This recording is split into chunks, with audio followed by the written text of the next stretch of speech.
Have you ever been stuck at a revenue level inside of your business, and no matter how hard you work, you can't seem to get past it? Your profit margin starts dwindling because of all these expenses and all this time you're investing trying to grow the business. I'm excited for you guys to listen to today's episode where I have a good friend and a client of mine, Kevin, who has a podcast accelerator, and he took it from $0 to $500,000 in the first few months of it, yet he got stuck where he couldn't get past a certain revenue a month mark. And by the end of this episode, I said something to him that totally revolutionized the way that he was looking at this problem, and now has unlocked his ability to master $100,000 plus months. Hope you guys enjoy. Tell me, what is one decision that you've made that has made all other decisions in your business easier?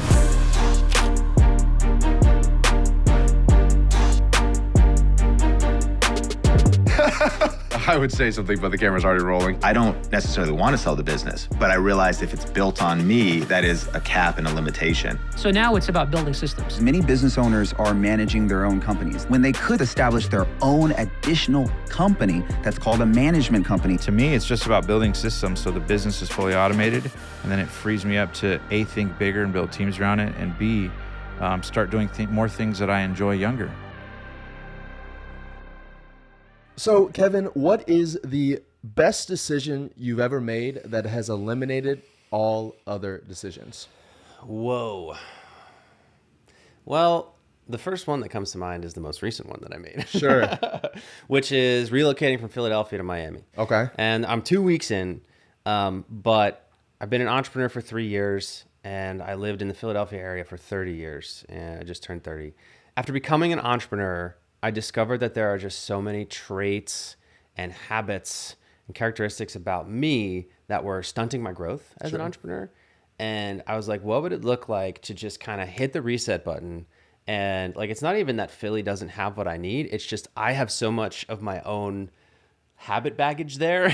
Habit baggage. That's good. Yeah. Right. I just made that up. But like, there was just so many like grooves that I had been stuck in for 30 years. What would it look like to just like hit the reset button and start anew? And you know, it's only 2 weeks in, but I have felt so many associations and beliefs in my head break already. Like just like, it just feels like it's a new life and just a totally new thing. And I feel like I've gotten more done in the past 2 weeks than in the past like 3 months at home. Oh my gosh. Wow. So that's the most recent one. Yeah. While we're on air here, dude, it's been an absolute pleasure watching your journey. You know what I mean? Coming from when our first coaching call together to where you are right now. I know some people don't even believe like the journey that you've had, and even some of the people we talking about, and they're always so shocked whenever. Some of my friends and family also don't. Yeah, don't believe it. Yeah, they're like, yeah, but here you are. I love it. So let's dive a little bit deeper. The first thing, if you don't mind, I kind of want to bring up to you is a mindset shift that I had to do when I was looking at revenue and profit, because technically speaking, there's a solution I'm going to give you on mindset, and then we're actually going to give you a tactical solution here. The solution on the mindset is this. Let me ask you the question first. Do you feel like you're working more right now than you were back when you were earning, let's just say, the $50,000 a month, staying consistent at that? Are you working more now, or are you working a few hours less because you have the team? If I'm being honest, probably a few hours less. Okay. So arguably speaking, this is for everybody that's watching this, is actually the mindset shift that I had to make myself, is that if you're doing this correctly, your dollar per hour is now increasing, right? So even though technically you might be making the same amount of top line revenue and your expenses are increasing, so your profit is less, if you are spending less time on it, then how much money you're making per hour has increased. And as somebody who every day for 3 years I've written in my journal, time is my most valuable asset, so I don't waste it. The thing that I'm looking the most for is really what's my return on my time? What's my dollar per hour? So if I could make $10 million a year gross, and I could make $5 million a year profit, but I'm only working 20 hours a week, I'd rather take that than working double that amount of time and making $2.5 million a year net, which is what a lot of people do. They think, oh, I don't want my expenses to go up, so I'm going to stay a solopreneur so I can take home more profit. But in reality, just like you said, before you hired those people, you were probably working Oh, yeah. 50, 60. I mean, I remember we had you, just for everyone watching this, you and I had a call and you were like, dude, I'm taking a vacation It was for a like break. a week or 2 weeks. You're like, I got to get out of here, right? It was a break point. It Yeah. was a really, it was a tough, really difficult time because I didn't see that path forward. And like, you know, and also, I don't know if we want to go into this, but I had outpaced my vision a little bit. Yeah. You know, I kind of had caught, like my goal was 50K a month.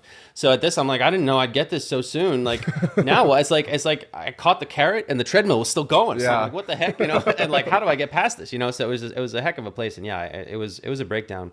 Thankfully we're past that now. Yeah, We're at a place. sure. But you're absolutely right. I'm definitely making more per hour. Which is like, so that'll be one of the first things I'd let you know. And I actually had this conversation with my team 3 weeks ago, but almost auditing your time a little bit more. You know, I do it on once per quarter. I literally set up my phone. I had an alarm go off every single hour. So every hour I set a timer and then I have my journal next to me and I write down what I've been doing for the past hour.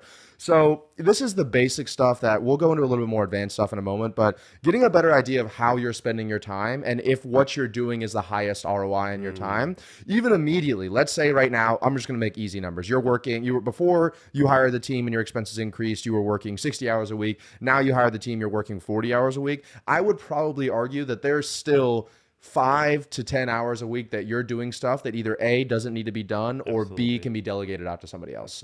So instantly, without having to change anything other than eliminating something, not doing something, we're increasing your dollar per hour a little bit more. Does that make sense? Absolutely. So I'll give you an example of a few things. So like myself, some of the activities that I do in order to increase my dollar per hour is inside of my company, I create better products for our clients. I do one-on-ones with our clients and I create content. I kind of run some of the marketing side, especially organic content, such as this podcast, my YouTube channel, et cetera, et cetera. I isolated myself down to where I was just doing content and creating products for the company. But even there, I was like, how do I take that a little bit further? So I actually hired Jack, who's here in the room with us right now, because now, before what I was doing, coming up with the YouTube ideas, coming up with the podcast ideas, coming up with the Instagram ideas, then I was filming it, then I was uploading it, then I was getting the revisions from my video editor, then I was posting it, then I was having to handle with quality control from all of that. So realistically, what I was needed for was literally just looking at the camera and talking to the camera, and everything else was something I could either eliminate or delegate out. And so what I did at that point is now I have, you know, a social media manager, we have a graphic designer, we have a creative director, and once again, my expenses have gone up in that category. Yeah. But at the same time, now all I do is sit down, like this morning, sit down with you, we talk for an hour, and then after that, I'm done with that whole experience. And now I can move on to either A, the next thing, or inside the business that helps the business grow, or B, I can enjoy my life and I can go fly my plane or do something else like that. So I've isolated what is actually required for me to help grow the business. And it's for me, like, you know, I can't really have somebody else sitting here talking to you. Maybe in the future I will, but I can't in the beginning. And so that's what I'm needed for. And then everything else I've delegated out to somewhere else. Yeah. Does that make sense? It does. And I have a question for you Sure. there. So one thing a theory that I have about how I've behaved as I've grown is that I feel like I've tended to behave as though I'm a couple steps ahead of where I actually am. Got it. So what comes to mind when you say that is, you know, my first reflex is great. I'm going to go back and, you know, just do my like genius zone tasks. And that's kind of what I did this fall. But what I realized is that a lot of the other stuff isn't there yet to go on its own. So like, I kind of like when I hired my first sales rep, I kind of abdicated sales. Like I wasn't really, we were meeting once a day, but we weren't really doing much. And this guy hadn't done high ticket sales before. Yep. And I just kind of like said, have at it, man. Good luck. You know? And like he did fairly well, fairly okay. But then when the time came where he went through, you know, a little bit of a dry spell, which happens to all sales reps, you know, we just didn't have that conversation. Like he sunk to I think a 14% close rate in November, only sales rep for the whole company, and that became crisis mode. Yep. And at that point I was like, but I gotta be focusing on these high leverage things. And then there came a day where I was like, all right, maybe it would be higher leverage for me to spend some time on exactly. sales. We started doing axe sharpening calls together one-on-one every single day, and this month he's at 29%. You know, just in a couple months he's just almost pretty much doubled his close rate. And the dude is just like already becoming a killer. He's like Yeah. starting to say stuff. I'm like, whoa, that's really cool. But the thing that you've already kind of answered your own question there, but the thing that we need to identify is that I would argue then that sales is one of those few things that you have to spend your time on. Like doing the axe sharpening calls, doing the morning meeting calls. I think that, okay, cool, we've identified that you need to be there for that. And to give you an example, even when I was removing myself from a lot of different areas, right, we're always trying to get what's the biggest ROI on my time. So for me to be listening to individual salespeople's calls at the point that I'm at right now doesn't make a whole lot of sense. Yeah. So eventually I hired a sales team manager or a sales team leader. And now he manages all the day-to-day sales. And then he reports to me and we have conversations back and forth about how. So you're not at that point. So you're right. You don't want to play 4, 5, 6 steps ahead of you. Like when I took on the salesperson, I don't think there's many more things an entrepreneur that can be better for their company than doing sales, right? There's not anything else that brings in cash into the door. So you don't want to be like, especially technical founders, oh, I hired a salesperson, I'm off of sales. And no one loves sales because it's an hour of your time. Sometimes people don't show up, sometimes they're not qualified. But realistically, I would say, especially in the beginning, no matter what, that's something that you need to be doing. And if you remember what I talked about earlier with my activities, I do marketing, but marketing and sales are interdependent, right? They're pretty much the same thing. So as a CEO, you definitely have to keep one foot in the door when it's concerned with that, but it's a higher return on your time. So let's say right now, when I first hired the sales rep, I would have probably given him 50% of the calls, and then I would have taken 50% of the calls. That way, in case that person was absolutely terrible, the company didn't plummet. Then at the same time, they could be listening to my calls, and I don't have to be coaching that person. And then the next step above that would be start hosting daily calls, but it would have been group calls with your sales rep and you. Then you could hire another sales rep, and the amount of time that you would have to spend does not increase at that point. If anything, now the original sales rep that you have is performing that KPI. You can remove yourself from the daily sales calls, and now you're just hosting sales team meetings every morning, which is what I did for a very long time, about a year. And then at some point, the next stage in that would be to get a sales team leader. Maybe it's the first guy that you originally hired that had that drought, then he came back and now he's crushing it. Then he becomes a sales team leader, and now you're fully removed from everything sales, and maybe you're on the marketing side. So I think what you said about being too many steps ahead is something that I see a lot. And it's not that you did anything wrong, but I think we just have to go back to what I said in the very beginning about auditing your time and understanding, like, cool, I don't think there's anything you can do inside the company other than marketing and sales that's like going to be the biggest, especially where you're at right now, return on your time. I honestly don't, right? Even creating a better product. Right now, I know you're launching the new version of your products, but you already have so many case studies and testimonials that, like, let's say if you didn't increase the quality of the product, which is not what I'm saying you never want to do, but I'm saying that wouldn't be my number one priority, because it doesn't matter how great your product is if you don't have people coming in to buy the product. So that's probably what I would recommend now, at the very least, is start looking at the leverageable items that you can do. And then, for example, like, I don't think that you editing a podcast or you editing your YouTube videos would be the most important thing that you need to do. And so you looking at the camera and speaking is obviously the most important thing. You interviewing or coming up with ideas of who you're going to interview, that's not something you should do. Somebody else can do that for you. So we're getting back to kind of the dollar per hour. And if we break down to where you are right now, revenue, your dollar per hour is increasing. Now, what we want to look at is how can we do more things that bring in more money so you have more revenue? And realistically, on a day-to-day basis, how many hours or how many activities would you say you're doing that's bringing in more revenue for the company, more profit for the company? That's a good question. I mean, like, how many hours am I working? Because the thinking is that everything that I'm doing is bringing in revenue. Like, so that's what we're kind of trying to break down here. Yeah. So how much of what you're doing is, actually, let me rephrase that. What are some of the things that you're doing on the daily basis? Yeah, right. sure. So walk me through that. Yeah. So mainly I start out with the axe sharpening call for an hour, and then there's about 30 minutes of, team meeting stuff.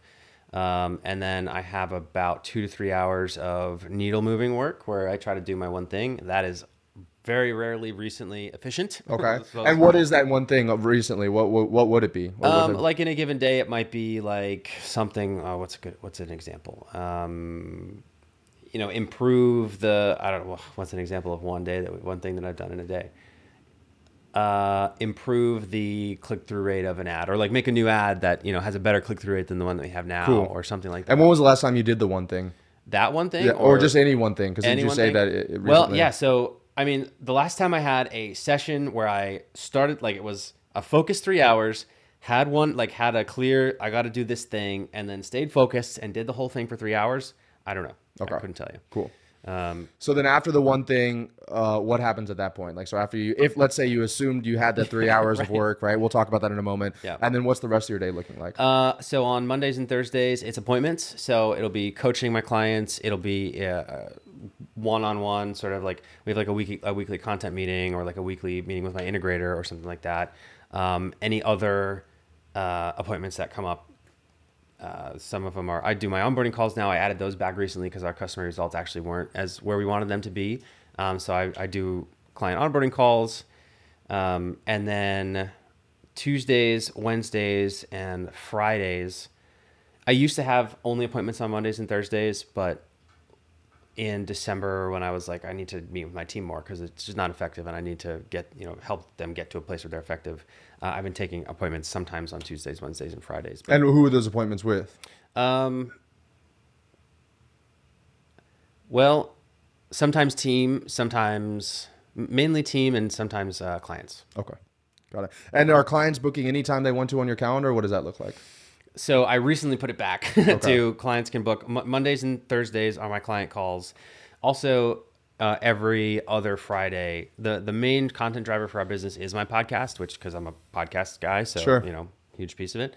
And so I do podcast interviews on Friday. I used to do every other Friday, but I'm going to start doing every Friday because we want to increase. Produce more amount of podcasts? Okay, cool. All right, so I mean, a typical schedule, and I love it. I think we've already, sometimes it takes somebody else to say it to you, but obviously getting back on the one thing is going to be the number one priority here, right? The issue right now is you're trading your time, and we're going back to lowering the dollar per hour that you're working at inside your business. So this is a mistake that I see a lot of high-level entrepreneurs make is like, cool, we hired people to help remove you from certain aspects of the company, but then you replace that void of time instead of with high leverage activities with very low leverage activities, such as one-on-ones, right? So, you in order to quote unquote increase customer success, you open back up one-on-one onboardings, one-on-one calls with you, et cetera, et cetera. Once again, we just, the saying out of the fryer into the frying pan, it's like something or out of the fire into the frying pan. And something similar to that is now you're right back to where you were before, except for now you're making less money than you were before because you're paying more payroll.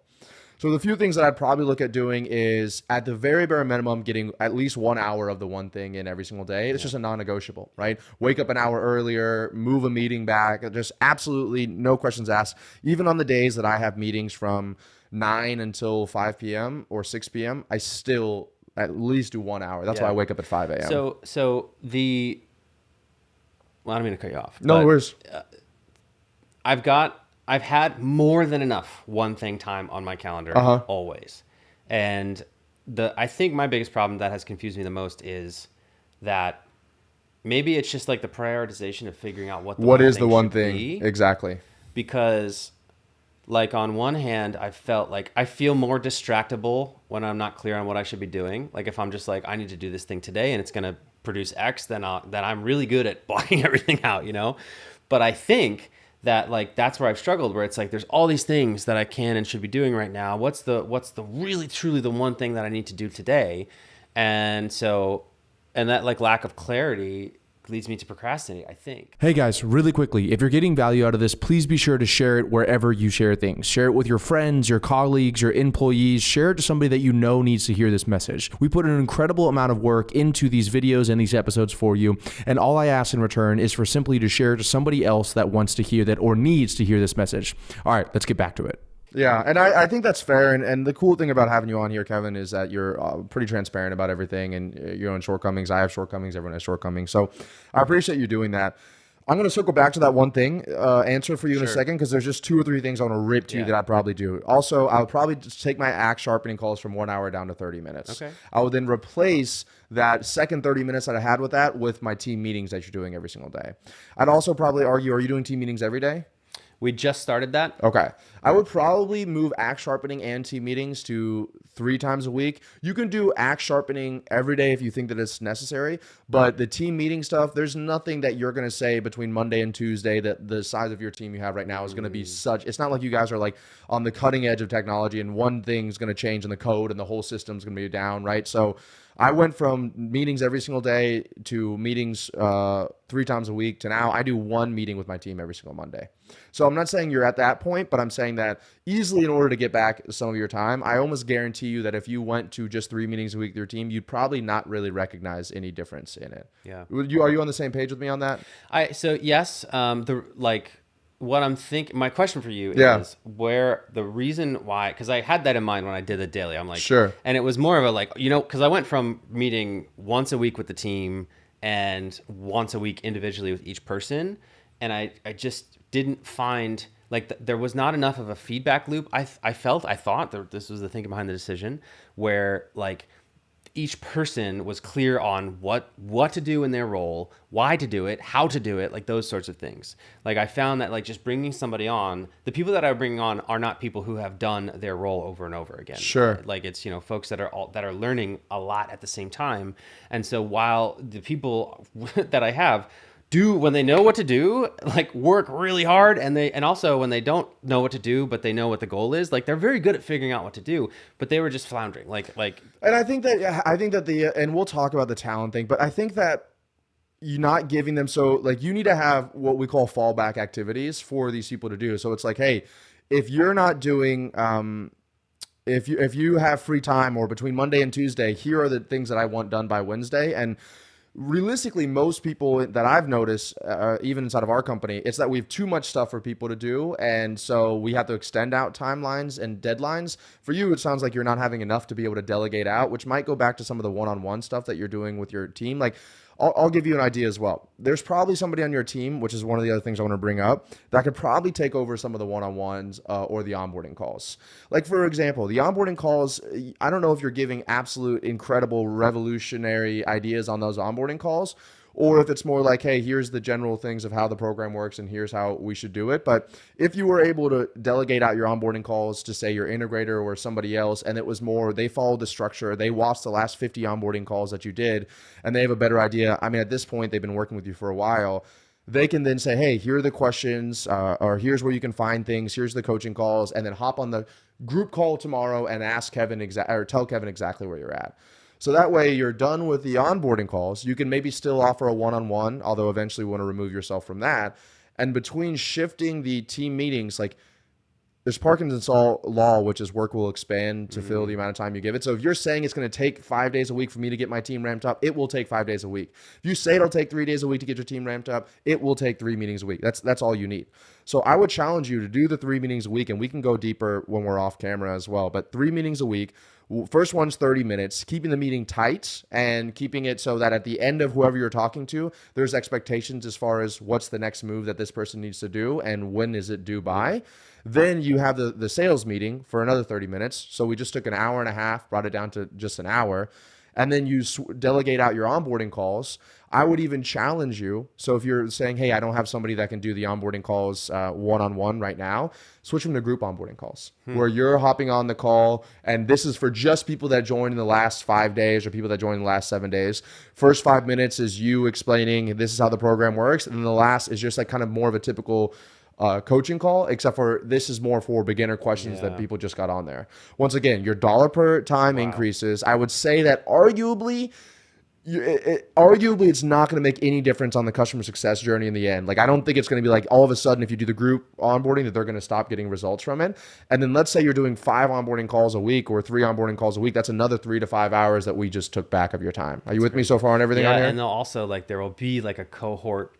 People will feel that are all together. And inside of one of our programs, Remote Integrator Academy, we do group coaching calls for that reason. And then we set people up in what we call accountability groups. So that everybody is on the same journey and the same path. They all started at the same time together. And it also builds a sense of community with it, right? Whoa. And then now that we have a lot of this time back, then we can talk about one-on-ones. I would probably remove the one-on-ones. If you're doing a lot of one-on-ones, it's likely because the course material itself is not answering all the questions that they need answered. Yep. And one of the issues that you might be having, which is what I had, was I'll just wait till the new launch comes. But in reality, that's never the case. I would just start creating answers that people are asking, typically doing those one-on-one calls. Put those as modules inside of the course that you have right now, even if it's a little hodgepodge, because they just want the information in the end. And then if someone asks you for that question, you can just send them to that course. I'll give you an example. In between 2.0 and 3.0 of Scaling with Systems, we actually, I was doing those one-on-ones to try to patch up that process. And I just took literally the entire call that I had with that person and put it inside the course. So I didn't even create a separate thing because I knew I was eventually going to create a separate one. And then whenever someone asked me that same question, like how do you run YouTube ads or how you do that, I would just say, hey, watch this video inside of here. We on the same page with all this? Oh, yeah. Then the final kind of thing to wrap up the one thing is that, yes, identifying what that one thing is that moves the needle forward is going to be the most important thing for you. Because if we don't do this, then we're going to go fall right back into the habits that we've been doing this time before. Or you're going to procrastinate. You're going to fill the time with something else. I know that we had ads working with you a while ago. My one thing would be like, cool, what's the highest impact thing that somebody else can't do that has the most ROI for my company? The podcast is probably big. So that's one thing that you can do for the podcast. But podcast is not exactly something where it's like turn the dial and you instantly get more people, right? I know because we're shooting 3 YouTube videos a week. It's not like all of a sudden we're getting 2-3 times the views than we were before. So I would focus on something else where I could do that, which would be, 2 areas that have worked really well for you. I know in the past, cold email and ads. So my one thing every single morning would be spending more money on ads, creating more ad creatives, trying a new ad platform, creating new retargetings, maybe email blasts or email newsletters to get people in the door, and or the outbound messaging. What's the status on the outbound messaging? Should I be going out and finding another virtual assistant to be doing the outbound messaging? What's the efficiency of the funnel? What's the response rate? And if you spend your time on that and only on really those 2 main things, and you don't get sidetracks, then you should see the growth that you want inside your company. And I'll wrap all of that and answer your questions up with saying this. I myself have my one thing is always revenue driven. It is always direct revenue driven. YouTube videos, sales letters, low ticket funnels, ads. And then let's say you want to launch the second version of it. You have a product you want to work on the back end. I know this might sound confusing, but I have a second one thing where that's like the end of the day, because that's technically not as important for me as the ads and marketing. So I wouldn't let your one thing get convoluted with things that aren't really the one thing, such as creating the second version of your product or, doing a one-on-one with clients or whatever else it is, because technically speaking, that is not the direct impact on your ROI. And until you can either delegate out or automate that lead generation to the point that it's growing without you, that needs to be your one thing for the next 365 days. Got it. Wow. Yeah, that's clear. It's funny, this morning, so one of the one things that has been a one thing for a while was that I've been working on is I have never been consistent with tracking my KPI numbers ever. And I think that there's a lot of entrepreneurs like that. Sure. I hope so. And so this morning before coming here, I was like, I gotta know. He's gonna ask me my KPIs. He's gonna ask me these numbers. I gotta get him ready. And through the course, it took me an hour. Through the course of doing it, I was like, it informed so much. It makes crystal clear where the bottleneck is at that point. And there were a couple, and the problem was the actual how do I calculate them? Where do I track them? And how do I get them quickly and look at them? And so this morning, I just I built this spreadsheet really quickly. I got a degree in software, so I could figure this out. But I was always there's this message, there's this asset review, there's all these other things that are distracting me. And this morning I finally went and did it and looked at it and was like, man, this was really the one thing that would make everything else easier, unnecessary if I just did it. Wow. So coming from that experience on the way here, this all resonates deeply. And with the KPIs, that's a mistake I see a lot of my clients making, especially in the scaling initiative, where they have access to me and Raj, and we have these custom dashboards with all these things. And the game is all about simplification. So sure, if you have tracking 50 different KPIs, but they're on a website or a dashboard somewhere else, it's hard for you to access it. It becomes difficult. I took my original company, Prospect Social, to 7 figures just by Mel Jane posting in a Slack channel called Numbers, how many emails we sent out yesterday, what was the response rate, what was the booking, and how does that compare with that time last week. Then we do the same thing with month to date and then last month to date. So I could just look at, are we doing, literally within, let's just say 10 lines of text, I could figure out exactly, and I talk about this, I call it a scorecard, I could figure exactly, are we on the uptrend or the downtrend on where we need to be right now. And I'll give you an example. Last week, we were doing our sales and marketing meeting every Friday, and I noticed that our booking rate for our other offer, Remote Integrator Academy, was at 20%. So 20% of people that purchased our low ticket masterclass booked an appointment to speak about ascending into one of our other offers. The month before month to date, booking rate was 40%. So I immediately saw that we were literally half the booking rate that we were last month at this time. And so because I had that data and I could see that immediately, all I did was I typed out an email and a text message blast. And it wasn't even like my best crafted email. I didn't go into copywriting. I was like, hey, we're looking to help 3 to 5 more, people escape the 9 to 5 and create an income online. If you're still interested, click here to book a time. And we had, 22 to 28 booked appointments literally within 24 hours of doing that. And boom, we went right back up to the KPI number. So the faster you can identify where the bottleneck is, then the faster I could figure out. So my one thing that next morning was typing out that SMS blast and that email blast. So I think that that's a great insight that you should start doing, is having somebody else, such as your integrator or somebody else in your company, every night before they log out, their number one priority is to get you the KPIs of, opt-ins or new leads or new booked appointments or new closed deals. But the most important thing is that number by itself, isolated, is useless. Yeah. So we have to figure out what was month to date last month. What was that decision? What were we at then? And then if we're lower month to date last month, then you can identify, okay, the issue is that last month we had better lead to booking rate, or maybe last month we had a better show up rate, booking to show up rate, or maybe we had a better close rate. And then you can just adjust accordingly. My one thing today will be taking sales calls because my close rate's down. My one thing today will be red zoning some of the demo completed and not closed that my sales guys didn't close. I'm going to pick up the phone and call those people and be like, yo, it's Kevin. I saw you spoke to Bob. You didn't close. Why didn't you close?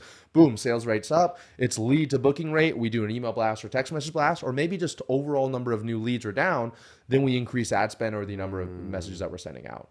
So if you look at it through the data KPIs, it becomes a game of science. But in order to do that, you have to have that data accurately, be able to compare it. And then you have to have the time to be able to sit down and be like, cool, today, the only Slack channel you open up every morning at 8 a.m.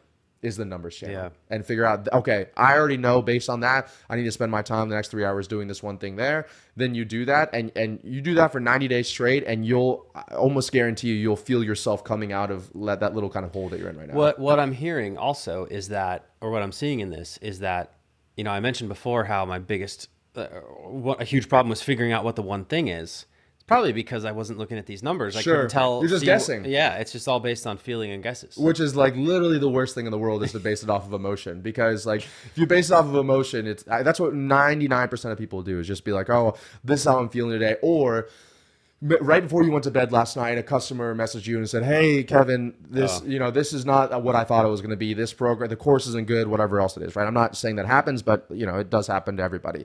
So then what do you think is the first thing that you're going to do in the morning? Probably go in and try to, I got to create a better course. I got to create a better, when in reality, you've had 400 clients and only one person's complained, right? So human beings are so emotional based that they'll decide their day-to-day actions in the current emotion state that they're in right now, which is why if you just rely solely on the data and the important KPIs and only making those KPIs, 3 to 4 numbers that you're looking every day, so you don't have 500 things that you can do, then you'll be able to identify, this is the thing that I need to do based solely on data and logic, and not based on the emotional side of things. Got it. So I thought that the constraint was on the business. Coming into this conversation, I thought that the constraint was me teaching my team how to do stuff, when in actuality, and then like spending more time with them.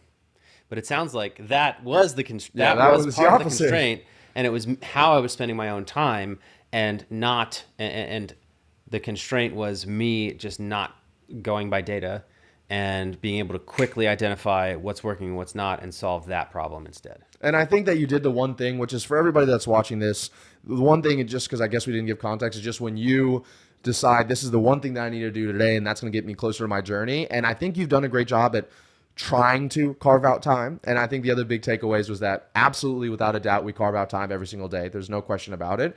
And then the second thing is how we fill that time. It can't just be that you wrote the one thing in your calendar and that makes you more successful. It's what are you filling that calendar space with, and is that based on logic or emotion? Yeah. Awesome, Kevin. Well, I really appreciate you coming on the show today. I think this was really valuable. I mean, a lot of people probably are where you're at right now. I mean, dude, you're doing awesome. I mean, you're making hundreds of thousands of dollars a year. You're about to be on your first 7-figure run rate, $1 million business. working from your home, and that's incredible. And you're you're impacting a lot of people. I've worked with you one-on-one, so I see the testimonials, I see the case studies, I know what you're doing is making a difference. And it's just, I think, getting better idea of where your time is being spent. But for people that are watching this, maybe they want to ask you a few questions. Maybe they're starting a podcast and they want a little bit, because you've also given us an incredible amount of insights on our podcast we're launching here, and you've been super helpful. What's the best place for people to ask you a question, connect with you, or learn a little bit more about your company? Yeah, so it might not sound like it, but we do actually have a really good operation going on over here based on the problems you just heard. But we do have over 150 clients in our Podcast Accelerator program. We help podcasters to grow their audience minimum 25% month over month. Usually we're able to see 50 to 100% month over month. And then we also help those clients not only grow that audience, but make more money from that audience. And so anyone who's interested in that can just check out the Grow the Show podcast right here in the podcast app. We're also on YouTube as well, Grow the Show. And we got tons of free content out there that'll help you move the needle right now on how to do that. And then, of course, if you want to take the next step, you can join the Facebook group, and we've got other stuff going on. But the number one thing to do is to check out the Grow the Show podcast. Grow the Show podcast, both on YouTube and whatever podcast thing that you're listening to. I can't recommend Kevin enough. He's an awesome guy, really, really humble, and I know he takes care of his clients. Kevin, I cannot thank you enough for showing up today, and I appreciate you kind of unveiling your business and the problems for everybody that's listening. Thanks for the help, man. This is great.